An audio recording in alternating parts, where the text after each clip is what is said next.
Hello, Barry William Maglady here, your host of the Comeback Game podcast. And today I speak with George Markoski from Positive Property. George is helping to create millionaire property owners. Having been through an extraordinary journey himself from a very young age, being quite entrepreneurial, building a multi-million dollar property portfolio that had him retire at 26 years old, he realized that retirement wasn't all that it cracked up to be. And after a conversation with Tim Ferriss, the author of 4 Hour Workweek, he decided that he needed to help more people to achieve that he's achieved himself, and has since been on a huge mission. We speak today a bit about George's background, but more importantly, we speak about the strategy and how having the right strategy, the right structure, and the right support networks in place can allow you to build a property portfolio that creates passive wealth and puts money in your pocket, even in the current times that we're in with economic crisis. And so I think that if you're someone right now who is looking to invest, or if you're someone right now who maybe hasn't got a lot of super, or you're just finding ways to leverage your dollars to go further, increase cash flow, and to ensure that you have a good retirement plan in place, I highly recommend watching this episode now. Let's head over and catch up with George on the other side. George Markoski from Positive Property. How you doing today, mate? Very good. Yourself? Good, thank you. You're calling in from isolation on your beachfront property there in Adelaide. Yep, that's right. And I'm here in isolation in Perth. For those that haven't met you before, can you just share a little bit about who you are and what it is you do? Okay, well, basically my name's George Markoski. I'm running Positive Property Solutions Australia. What we do is we educate and help people invest in property. Excellent. And what our goal is to create 10,000 property millionaires to give them more income and more impact in their communities, which we think is going to affect everyone. Yeah. And I got 2 questions out of that, and I'll spit them both out, and you can answer one at a time. First one is like, what gives you the credibility to be able to create property millionaires? And we'll come back to that in a second. And the second part of there, and this is that I'll have to dive into as well, is around like we're going through a significant financial change. Some call it a recession, some call it a crisis, some call it a meltdown. But I'm curious to know too, the second part is how you still believe property fits in that. But before we get to that one, like what gives you the authority to create property millionaires? Okay, great. Let's start with the first question because there's a lot there. One of my mentors, Tony Robbins, he always says that if you want to be good at something, what you do is you model someone that's successful and what they do. And sorry? No, it's okay. Oh, yeah. So, and basically, that's one of my philosophies. So what happened was when I first started, I wasn't born with a silver spoon. I actually had a family that struggled to make ends meet. And because of that, I knew from a very young age that if it was going to happen, it was up to me to make it happen. Yeah. So even from a young age, I was used to, save money, and I was very aware of money for some reason. When we went overseas when I was 10 years old, I had my own spending money that I saved up, and I used to always do chores and do things. And I started my first business when I was 8 years old, a paper run. Wow. And we used to deliver the papers. And then what happened was I used to get paid 2 cents to deliver the papers in the area. And then I got a second area that I used to get my mum to help me fold them. And I'd get my friends to help me, and I'd give them a cent. And I did a deal and I started building my empire from 8 years old. So a long time. Yeah. Do you think that was like growing up in a family that was in somewhat impoverished, that it kind of caused you for a different way? Or do you think that entrepreneurial spirit existed long before your upbringing? Look, this is strange because my parents came from a communist country, socialist country, because at the time it was Yugoslavia, and my father actually had to leave the country because he was one of those revolutionaries that wanted Macedonia to be a free country. So he left here, but being drowned into him about communism, he wasn't an entrepreneur. Yeah. His idea was get a job, work hard, do lots of hours, work hard. And I saw that doing lots of hours and saving every cent and not having any fun and working your whole life just wasn't for me. Yeah. It was very clear. So it was so clear. It was like black and white. How? And I thought, I don't want to. No, sorry. I was just going to say, like, how? It's really strange because a lot of people I meet, they see that and they bought into that, right? They've bought into that's what you have to do. Like, how does a 7-year-old, and I think you're about to explain it, how does a 7-year-old look at that and know there's a different way? Look, I don't know how I did it as a 7-year-old, but even I remember when, so my father used to like doing a lot of projects, DIY, because we do everything ourselves. Like I remember he wanted a wood oven for the house. So he decided we're going to build it. Why buy one, right? Wow. And so he'd go and buy the metal, and I could tell you could negotiate and get a better deal, right? And I'd say, Dad, why don't you get a discount on this? He goes, no, we don't get discount because we got honor and we pay the price. That's it. So that was his modeling. And I couldn't stand it. I was like, oh my God, I can't do this. And I got in trouble for asking for a discount. So then, because I used to translate for my father, so then what happened was, next time we went, spoke to the salesperson. And mind you, I'm like 10 or 11 years old at the time. And I speak to him and ask him for a discount. I say, look, my father wants a discount. He's not going to buy this. He goes, oh, okay, I'll do this for you. And I go, Dad, because it's Tuesday, he said, we're going to have it for a better price. I didn't ask for a discount. He said, we have to take it. He goes, oh, okay, if we have to take it, we'll do it. So I started actually negotiating for my family from a young age. Did you ever tell your dad? Did you ever tell him later down the track that's what you did? No, never told him. Never told him. Well, and maybe you switched at birth. Maybe you come from an entrepreneurial family and switched at birth. Or maybe you're just like a prosperity angel sent to help your dad save some cash.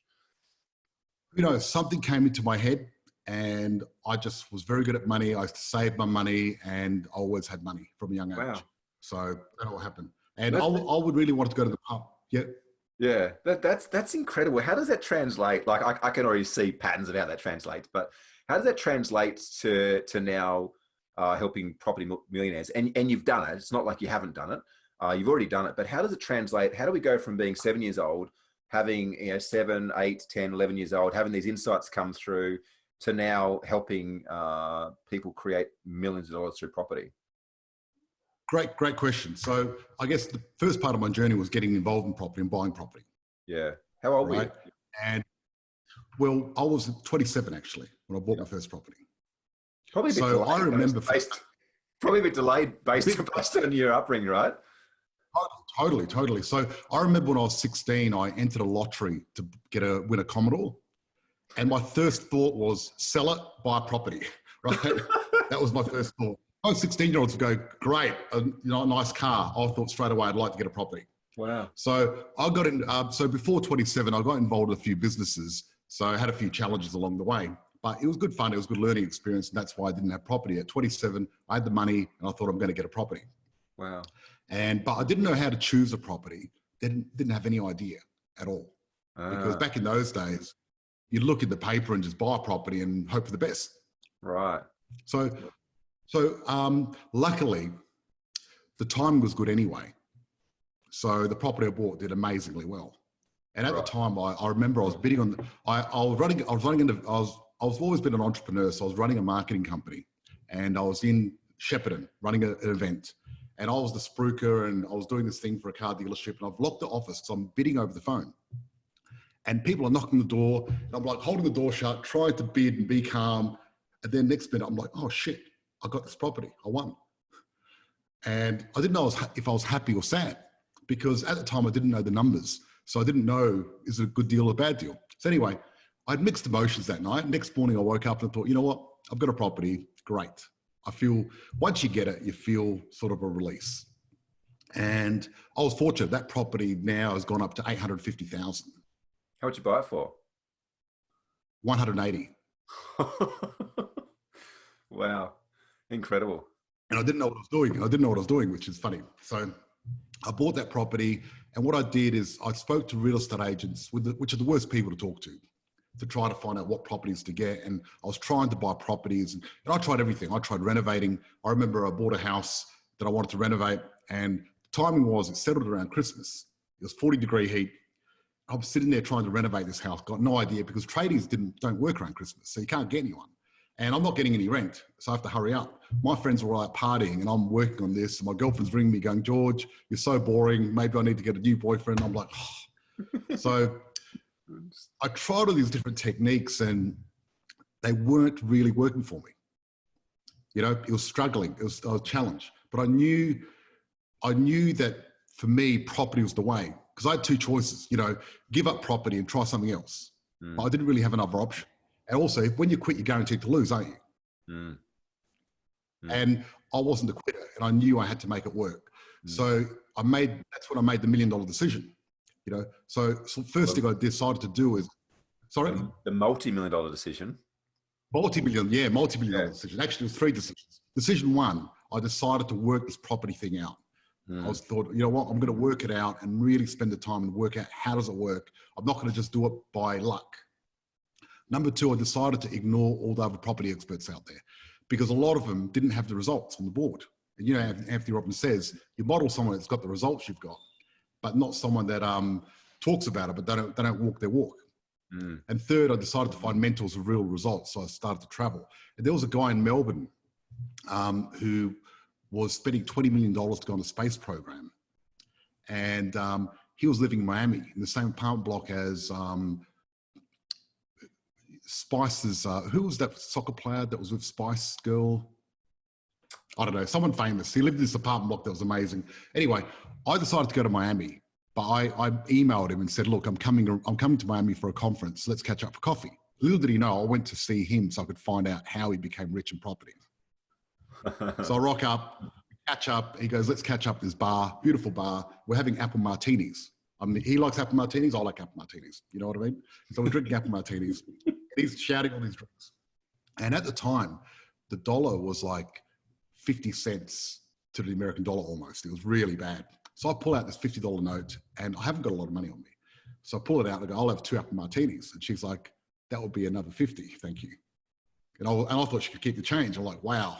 So anyway, so I'm spending the money, but we spent a lot of time together drinking and talking. And he didn't quite give me the strategy, but he gave me the belief that I could do it. Because I thought, you know what? If this guy can make $200,000 a year out of property, why can't I make 50,000? You know what I mean? I thought, shit, I'm going to do it. I don't care. So I came back and decided to, you know, because I was doing all this research before this, and I decided I'm going to go the long game, do the careful game. I'm not going to try to get rich quick systems that I've tried before. And it worked beautifully. And within a few short years, I was retired. So I had 10 properties and I was making $180,000 a year without getting out of bed. Wow. And I couldn't believe it. I mean, because I wanted to believe I could do it. And when I did it, because I remember I moved to the beach. I was right on the beachfront. I got this palm tree and beach in front of me. And I'm pinching myself, looking here going, wow, you did this. Wow. Like, awesome. I was pretty wrapped, you know what I mean? Now, I thought being retired on the beach, making money, doing nothing was the goal. No. Right? Anyone that's got there knows it's not the goal once they get there. I know, but the people that haven't got there don't realize. They think that's the goal. And so within a few short years, I got bored. I got totally bored because there's only so much partying or fun you can have. I was single at the time, so it was a lot of fun. Yeah. You know, it was great. Especially after working long hours in business. Because I just got rid of my businesses at all. Because I was working 90 hours a week with my businesses. I had 3 businesses. Wow. And 3 is always worse than 1. Because I always believe 1 good business is better than 3 crap ones. Yeah. And I was working from morning till night. And one of my managers stole some cookware from one of my businesses. And that really pissed me off. And I sacked him. And then I thought, you know what? I've had enough. I quit the business. I gave one of my businesses to my best employee and good friend, my marketing business. The other business I closed. And that's when I realized my properties were making me 180 grand paying for my businesses. So I was working for nothing. And once I quit work, I actually was $180,000 a year ahead and 90 hours a week ahead. Wow. Wow. I know. Amazing. What a difference. Wow. But that guy, if he sees me in the street, probably run, but I'd actually shake his hand and say, thank you so much for giving me that turn. You know what I mean? Like, he did me a favor. Yeah. Isn't that the way with all challenges in life? Like, I want to pause this and let's dive into something just on that line. We'll come back to it. Like, you surely have been through some big challenges in adversity. Like some guy stealing your cookware is not exactly a life-shattering moment, right? So what have been 1 or 2 challenges you've experienced along your life that have created a significant pivot for you? Look, interesting question. I guess I've had a lot of challenges. I mean, the first business I got involved in, I was 18 when I first started my first business. That was art. We were selling artwork, and then my business partner took all my money, and I thought that was it. I'm finished. I'm never going to be rich again. And I thought my world was ended. You know, it's funny how perspectives changes when you look back. Yeah. And the funny thing is, I don't know if you read that book, The Obstacle is the Way. Yeah. Ryan Holiday. I find that the obstacle is the way forward. And what you find is every time you've got a massive obstacle, that pushes you forward to what you need to do next. So true. So you know true. what I mean? So that cookware thing, it was bigger than that because it wasn't just the cookware. It was running 3 businesses, making no money and being stressed out and trying to power the staff and trying to put more time in to make it work. Yeah. So I was very stressed out. My health was going downhill. I wasn't happy. I wasn't a nice person to be around. And I just thought more hours, more work, and I'll finally get out of this hole. Yeah. And it wasn't the way. Yeah. I was very fortunate. I had my property on the side, which I ignored because I was too busy looking at everything else. So, I was grinding myself down to nothing. It was 90 hours a week. I just kept working and, getting up earlier, staying up later, thinking I could work my way out of it. Yeah. You can't. Impossible. And that cookware situation was the straw that broke the camel's back, That's right. It was just a little thing that after all this, you're like, shit, not this, on top of that. Yeah. Tumbled the sand. Stealing cookware, no big deal. I mean, there were $5,000 worth of cookware because they were very expensive. But it wasn't the money. Yeah. And that wouldn't change anything, but that was the straw that broke the camel's back. And it was the beautiful sign that I got that what you're doing is not working. Time to stop grinding yourself into a pulp and get out of here. It was a pivotal moment, a very pivotal moment. And I think it was very important that I stopped and decided to work on me instead. Yeah. I like what you share there too around like the obstacles the way. I find that with every single breakdown or break up, it always follows a breakthrough. Like even right now, what we're going through, and a lot of people are breaking down, and a lot of people having breakups with the business, breakups with their partner, breakup with, the old paradigm or the materialistic objects that they've been accumulating for a long time. There's a huge opportunity for breakthrough on the other side of this, as there is any time that the market corrects like this. How did you go from obviously becoming a property millionaire for yourself?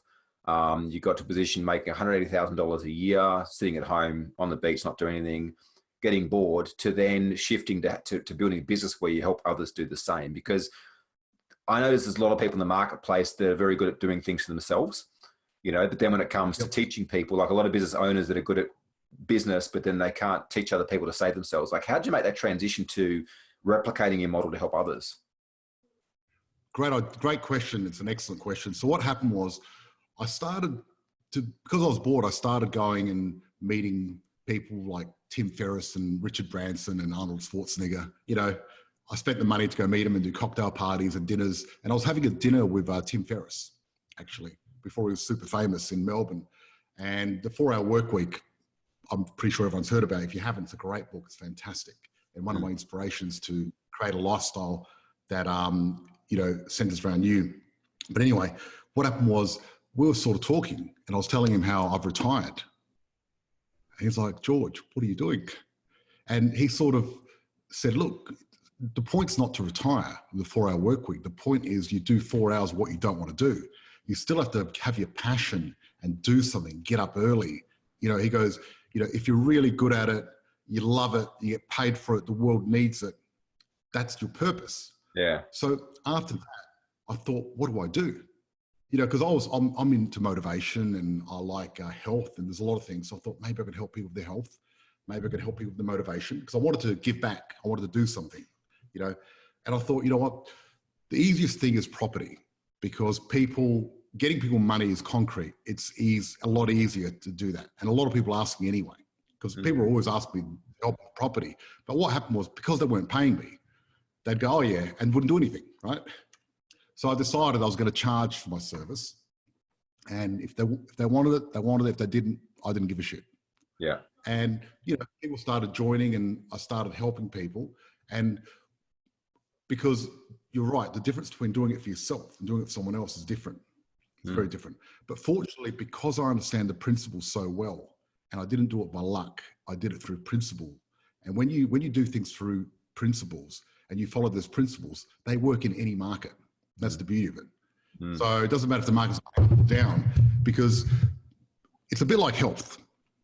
Health and property are very similar. If you got really good principles when it comes to your health and you get a health crisis, you don't do less of what you're doing. You don't change what you're doing. You do the same thing. And well, property is the same thing. When there's a crisis, you don't change what you do. You do more of what you do, because it doesn't matter if it's good or bad. You need to follow the principles, because the principles will get you there long term. And pretty soon I started helping people and it worked really well, but it took me a while, took me a number of years before I really nailed it and made it the package good enough that people understood, and I just made it very seamless and easy.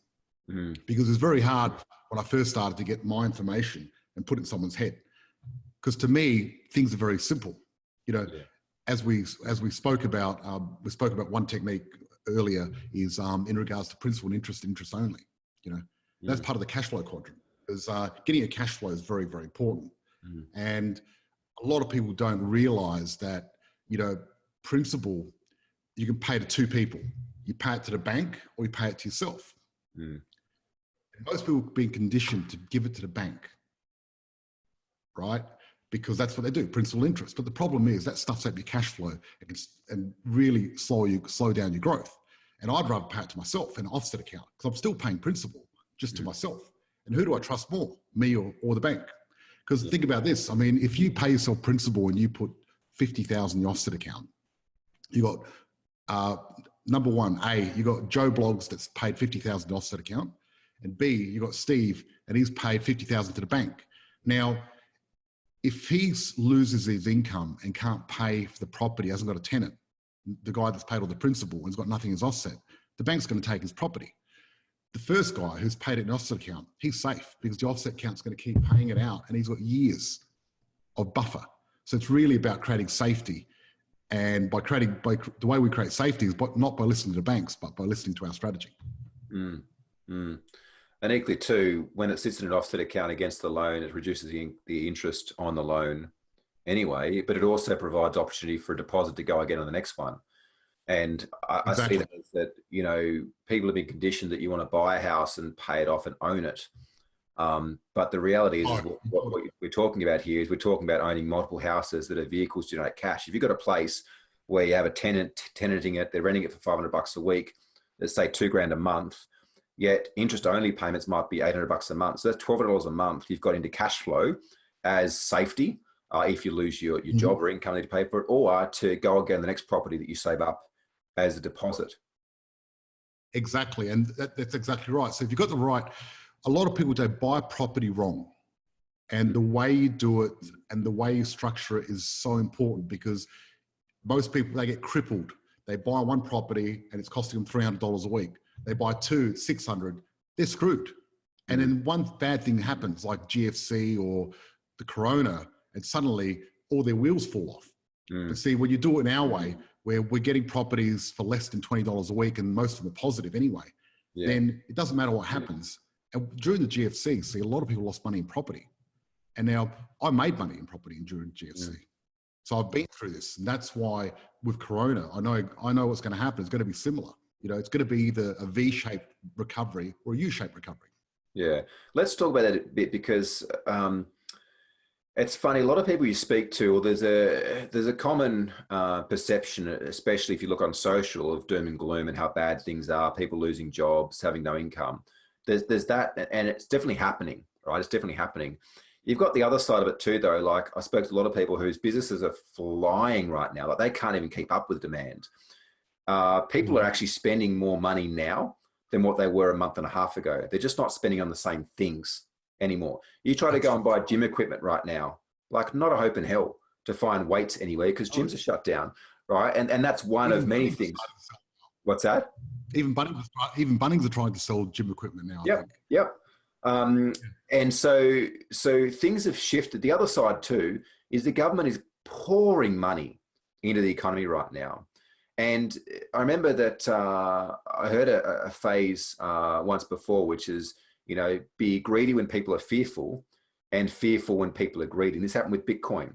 Bitcoins, people started to be greedy. Everyone was investing in, and the bottom end dropped out of it, right? It was always going to happen. Yep. And it's the same I see right now with what's going on right now, in terms of a lot of people wanting to sit on cash, when I think that now, if you've got cash and you've got cash flow and you've done your numbers right, now is a good time to be investing in property from what we've seen over the past few decades of what happens on the other side of a recession. So can you talk a bit around where you see the market is at the moment?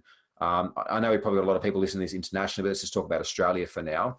Where you see the market is at the moment, and what you kind of see coming through the other side of this? Yeah, absolutely. Look, I'm only an expert in Australia, and the other countries I don't know much about. But so basically, if you look at, history doesn't necessarily repeat, but it certainly rhymes. So when we look at history, we can sort of see what's going to happen in the future. Now, Black Monday, back in 1987, the biggest stock market crash in history, where the stock market just went down, crashing down. And this was so bad that people were jumping out of buildings and killing themselves. Because we haven't had that with Corona. People aren't going, oh my God, I'm going to kill myself. So just imagine how much worse it was then. Black Monday just destroyed the stock market. What happened afterwards is gold and property went through the roof. Because normally what happens is when the stock market goes down, property and gold goes up. When property and gold goes down, stock market goes up. They're kind of cyclical. During the GFC, everyone has lost all their pension, money went down in the stock market, property had a bit of a dip, bounced back up. If you bought a property at the peak just before GFC back in 2007, by 2017, you would have nearly doubled your money. Providing you bought it in the right area. That's as an average, Average, yeah. But if you bought in the right area during the GFC, definitely. So if you look at the top 100, and there's around 16,000 suburbs in Australia. And one of the things that I found, because I always wasn't 100% sure about, I knew about the strategy, but picking the property, and I wanted to feel comfortable picking the property. And I did this more because of our members. I never did this for me when I first started, because I didn't have as much of a, funny enough, I'd lay awake more helping someone buy property than myself. I'll buy property, I don't care. You know what I mean? Doesn't bother me. But when we get one of our members a property, I really want to get that right. Yeah. Strange, isn't it? But it's one of those things. Because I've got so many properties, even if I get the wrong one for myself, it doesn't matter. It won't make a difference. Yeah. So I came up with this top 100 where out of the 16,000 suburbs, I choose the top 100 suburbs. That's why they call me the John West of property, because I reject most properties. Remember those commercials? Yeah. Tuna or salmon, wasn't it? That is tuna, yes. Tuna or salmon, yeah, I think it was salmon. Yeah. Anyway, so what I've done is I've modeled this, I've done the numbers and gone backwards. And what I found is even during the GFC, if you use my strategy, your properties would have gone up. And normally we outperform the market by 15, 20% compared to the top property experts, because the property experts are very subjective and we're more objective, because all we do is look at numbers. So if someone builds a bridge between this suburb and that suburb, how do you quantify how much it's worth, that bridge? Because obviously it's going to make the suburb more valuable, but we don't know how much. Well, there's 29 different metrics that comprise demand supply ratio. And if you look at those metrics, the numbers actually tell you what people are doing with their money. And that's how you can really tell. Because when you see people spending money, you know exactly what they're voting and how much they think it's worth. And through that, we can give it a score and know, is this bridge adding value? Because the bridge is what adds value. So the infrastructure around the place, the schools, the shops, that's what adds value to a place. So demand supply ratio is very important.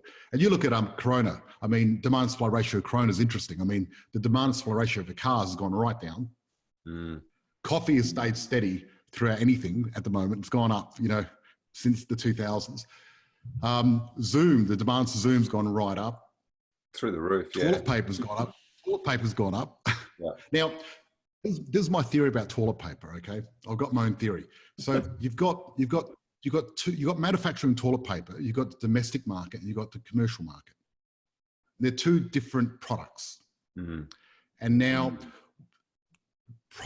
demand for toilet paper stays constant during the year because people don't shit a lot more during one part or another part. It's pretty constant. But what's happened is 50% of people from going corporate have gone home and suddenly need more toilet paper, and they've bought it. And I think that's what's happened to toilet paper is there's just been a bit of a spike in demand of people buying toilet paper for home. Yeah, and I think that when this all first kicked off, people were preparing for the zombie apocalypse, and I still don't understand why toilet paper was the number one. Like, pasta took 2 weeks to catch up. The shelves were empty of toilet paper long before consumables. But anyway, I'm sure there's people that have got like garages right now full of toilet paper and won't need to buy any for years to come. Yeah, exactly. Okay, so a couple of your strategies. One is around obviously the way that you structure a loan to free up cash. And I often think about, it's funny, obviously I've got a few properties with you guys, and one thing I think about is Monopoly. Like, I remember playing Monopoly when I was younger and never knew how real the strategies of Monopoly were until I got older and realized that, hey, like it's a pretty solid strategy. You know, buy enough houses until you can buy a hotel, but structuring the loans in such a way that you free the cash up and they become vehicles. And obviously the second part is that, you know, you guys have an offer that you'll find someone a property and the most they'll pay is $50 a week in the loan, but in many cases it's positively geared. Now, the second big part of this too, though, is you're not buying property or on their behalf or with them or helping them buy property to necessarily put $50 a week in their pocket.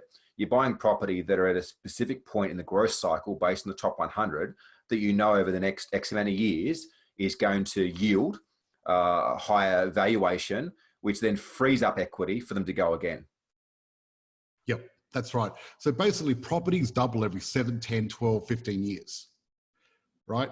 Depending on where they're at. And what we want to do is, property's a long-term game and you've got to be in it for a long term, because over a 10-year period, let's say a property doubles over 10 years, over that 10-year period, it only doubles for 4 of those years. The other years it sits there and does nothing.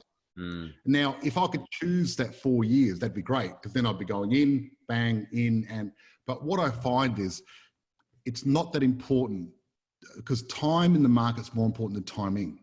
Because sometimes if you buy enough property, sooner or later you're going to get a property that doubles overnight. Because I bought one in Perth for 220, went up to 500 in 2 years. Wow. Which was pretty cool. Yeah. Right? And that's because I'm in the market and you're going to get exposed to that. But you're also going to get exposed to a property that doesn't double for another 12 years, which has happened to me as well. Yeah. But it all averages out. And the thing is, I know that when my property doubles in 2 years, I don't get too excited, because it's going to balance out, because the next 8 years is going to still go back to that 7%. Yeah. And when my property doesn't go up for 12 years, I don't get excited either, because I know it's still going to catch up and get back there. Because the property market, when it goes too high or too low, wants to go back to that median price that keeps going up. Right. However, with the top 100 suburbs, because you've got more demand and supply, you can outperform the market, which comes in handy, because if you can outperform the market by 15, 20%, that's massive. Yeah. Yeah. And because we're leveraging our money, you know, we're normally doing 5 times. So, you know, if you're averaging 7%, you're really getting 35%. Or if you're averaging 10%, we're getting 50% return a year. 50% return a year is huge. How does that work? Okay, so how does it work? Okay, so let's say there's a house worth $500,000 and I put $500,000 cash in that property. And if that house goes up 10%, right, which is 50,000, I've made 10% of my money, correct? Yeah. Now, let's say it's the same house, but I put $100,000 in and I borrow $400,000, and that $400,000 costs me $20 a week, and it goes up 50,000. How much money have I made? I've made 50% of my 100,000 deposit. Yeah. And if I'm using equity, even more. And that's the beauty of property, because you're, you know, because you look, you've got long-term shares of property have done pretty similar. However, in property, you're doing 5 to 10 times more because of the leverage. And I normally stick to a 5 times leverage. That's what I'm comfortable with doing, because 5 times is the best number. Yeah. Yeah. And so what would you say then, like for people that are watching or listening to this today, that are maybe currently in the property market investing, but maybe haven't quite seen the results you're sharing here, or they're wanting to get in the property market to invest? Like, what would be the top kind of 3 tips that you give them? Obviously, if they're looking to do it themselves, or whether they're looking to engage with you, what would be the top sort of 3 tips you'd share with them? Yeah, okay. So the number 1 tip is you got to get your strategy right and choose a strategy. You know, have you heard of a spork? Spork. Yeah, half a fork, half a spoon. Yeah, I call that a You see them? yeah. You see them at those Asian takeaways, and it's a really bad spoon, a really bad fork. Doesn't work.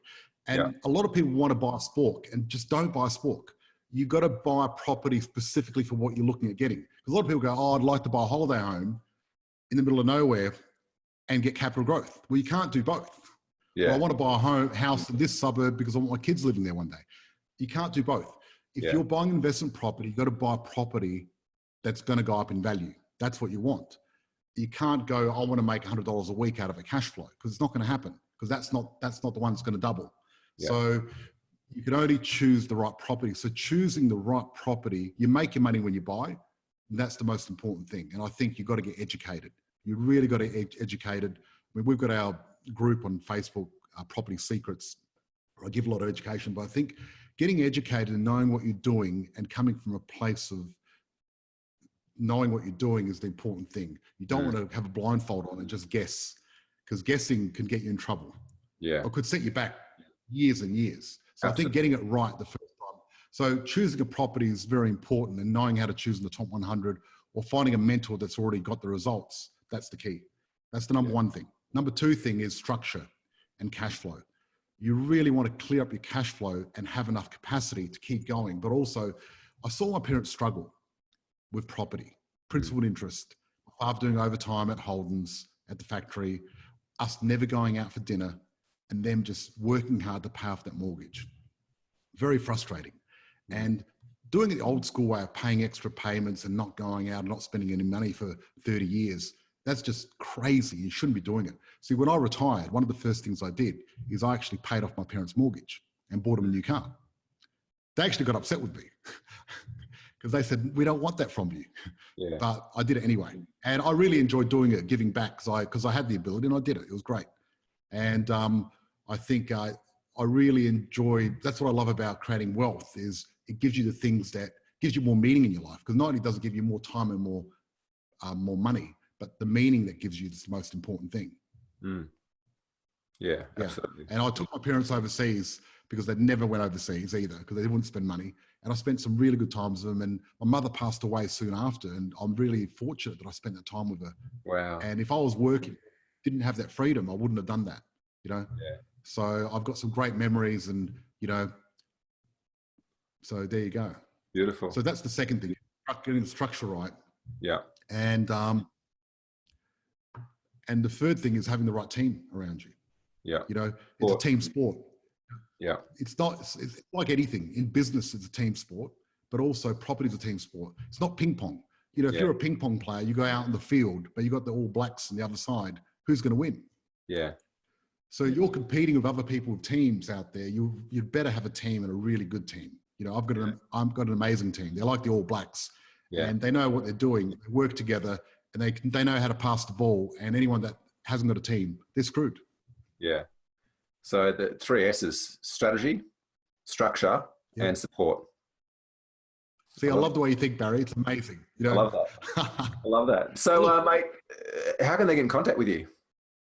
If someone's they're looking to kind of find a bit more about if you might be the right fit to help them out, how can they best find you? Look, I think the best way to find me is go to our group, Property Secrets, on Facebook. It's a group of over 3,000 like-minded investors that are trying to create an income and more impact in their life. And I think getting around the right people like that is the way to go. And I do a lot of training in there. And I think you and I are going to be doing a session on Wednesday night, actually. Yeah, absolutely. Which is great. You know, because my philosophy is you really want to find a mentor that's got real life results. And for example, when I was looking for a business mentor, I found you because you actually got the results. You know, you were in Bali running this massive business, and it was going better, not worse, by you not being there. And I thought that's what I want to do, because there was other business mentors that were talking to me, and they were calling me and they were doing long hours. And I thought, you know what? I don't want to be like them doing long hours. I want to be, you really want to choose your mentor properly. You want them doing what you want to do. You don't want them saying what they want to do. They've got to really walk their walk. Yeah. And I think that's important.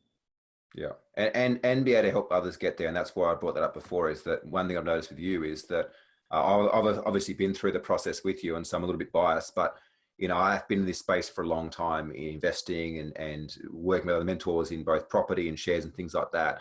And the one thing that I've found is that you hadn't just done it for yourself, but you actually had a proven process that you've taken others through to create the same results. And so it's a no-brainer. It's a no-brainer to invest a small amount of money, a small amount of time to learn, to know that I've got the safety on the other side of doing things right, especially when it comes to buying properties at, $300,000, $400,000, $500,000. It's a lot of money. And it's not just even the money, but it's the fact that could, buying the wrong property at the wrong time, the wrong area, things like that, that could stop you from investing again for years to come and heavily slow your strategy down. And for me, I didn't put a lot of super back in growing up, because I believe, well, I'm building businesses, so that's my superannuation in companies. But for a long time, I didn't have any money either. Like it was all getting invested back in, and it got to a point where it's like, well, I really need to start to think about things long term. I've got a thriving business, and things are going well there, but equally too, like, we need to start looking at what happens after that. What happens if I do retire? What happens if I can't work? Or what happens if this happens? And that was really the push to obviously exit the business and build something that works without me, and why we encourage our clients and help our clients do the same, but equally too, diversify my wealth outside of business into assets like properties and shares and things like that as well. Yeah, look, I really think that the real key is making money is important, but I know a lot of people that make money, they've got nothing. I know people that make $500,000 a year. They got zero because they're spending it and all that. For a long time. And my philosophy is take some of the money you earn, just some of it, and invest it in property. Let it multiply. That's all you do. A little bit of money, like $30, $40 a week is nothing for anyone, just about. And if you could just put that away and build a property portfolio, an empire on the side, pretty amazing. Yeah, it doesn't matter how much money you make, but how much you keep. Exactly. And the problem is keeping it in the bank is not the best place, because it shrinks. Yeah. They say fortune favors the bold. I think true, but fortune favors the prepared. Yeah. Especially in times like this, you got to be prepared. I love that. George Markoski, it's been an absolute pleasure to have you on the Comeback Game today, mate. So stoked and grateful for what you've done for me and for many of our clients and for the greater community. And excited for more people to hear about the great work that you guys do as well. Excellent. Thank you, Barry. Talk soon.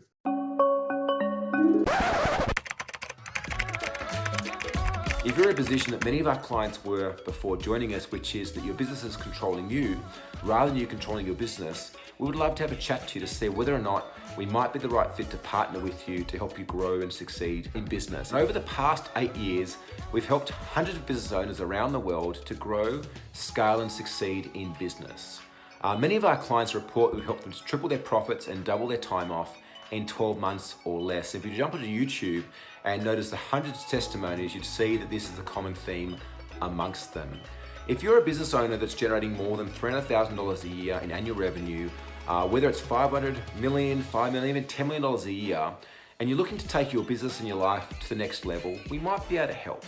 If you're noticing that your business is lacking structure, maybe systems or processes, maybe you're not quite attracting enough or the right type of quality leads, making enough sales, or maybe you're even having issues finding, hiring, retaining, and training the right team members, we could be a fit for you. Ultimately, we believe that we never have business problems, we have personal problems that are expressed through our business. And a lot of the work we do is with you as a business owner, helping you to constantly upgrade the way that you see life, the way that you make decisions, and the way that you help construct a profitable and purpose-driven business. In order for us to do that though, you need to book in a quick 15-minute application call with one of our scaling specialists here at the Game Changers. Through that 15-minute call, we're going to ask you a bunch of questions to see if or how we might better help you. If we can't help you, we'll let you know politely and do our best to point in the direction of someone that can.